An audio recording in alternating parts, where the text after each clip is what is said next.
Anak ng ex-boyfriend ni Chris, dumepensa para sa ama.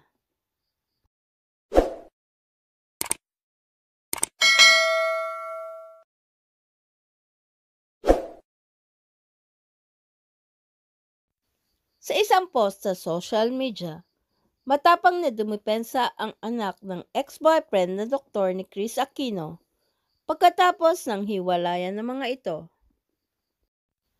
Ayon kay Miguel Lorenzo Padlan, ang nagpakilalang anak ng doktor na si Mike Padlan, hindi siya matahimik habang kumakalat ang aniyay mga hindi totoong istorya tungkol sa kanyang ama. Sobrang nasasaktan umano siya sa mga kasinungalingan at walang basehang mga akusasyon na ibinabato sa kanyang ama. Idiniin din ni Miguel na naghiwalay ang kanyang ama at si Chris dahil nawala na umano ng spark ang pagmamahala nila, subalit hindi umano ito nangangahulugan na hindi minahal ng kanyang ama si Chris. Ayon pa kay Miguel, ibinuhos ng kanyang ama lahat ng oras kay Chris na kahit sila mga anak nito ay napabayaan na. Gayun din, binigyan din ni Miguel na hindi umano humingi ng kahit anong regalo o financial support ang kanyang ama kay Chris, at kahit na nagigipit umano ang ama, ay pinili nitong samahan si Chris sa Amerika. Gayunpaman, malaki umano ang paggalang ni Miguel kay Chris at inunawang mas higit nitong kailangan ang kanyang ama. Nakiusap din si Miguel na sana ay hindi na umano si Chris magpakalat ng mga istoryang hindi totoo tungkol sa ama. A son's love and truth, defending my father's honor. I am the son of Dr. Padlan, and I am speaking up because I love my father. I cannot remain silent while false stories are being spread about him. It is disheartening to see how some people twist the truth and create baseless narratives that only cause unnecessary drama. I kindly ask everyone to stop spreading lies and fabricating stories that are unfair and misleading. The truth is simple. Yes, my father and Mama Chris separated because the spark between them was gone. However, that does not mean my father never loved her. He truly did. Their relationship was real, and he cared deeply for her.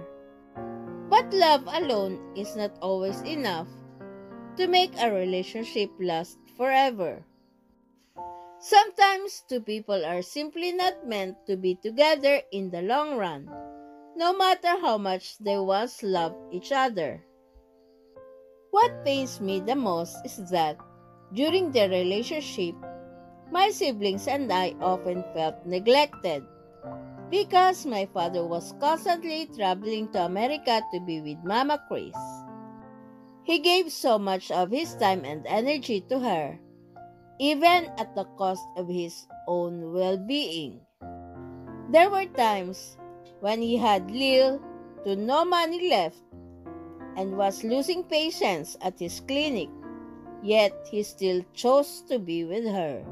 However, let me make one thing clear. My father never asked her for anything. He never begged for money or gifts. Whatever Mama Chris gave, whether financial support or presence, she did so out of her own kindness and generosity. Despite all the hardships he faced, both emotionally and financially, my father never abandoned us.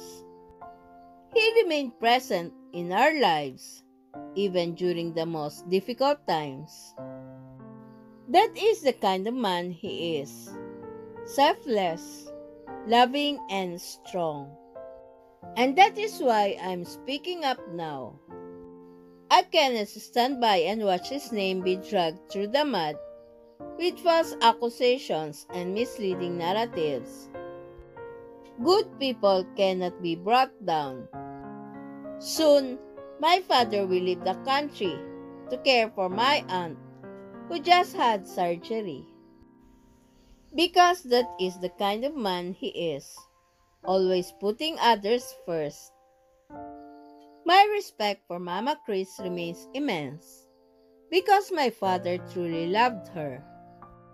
It may hurt to admit that my siblings and I sometimes felt neglected by our father, but we understand Mama Chris needed him, and we respected that. All we ask is that she does not spread stories that are untrue. My father's friends and patients know who he truly is, and they can attest to his character. We love you, Mama Chris, and we love our father as well. Family is family. That is why I'm here. To support my father and stand by my family. Please subscribe and hit the notification bell para ma-update kayo sa sunod na showbiz news.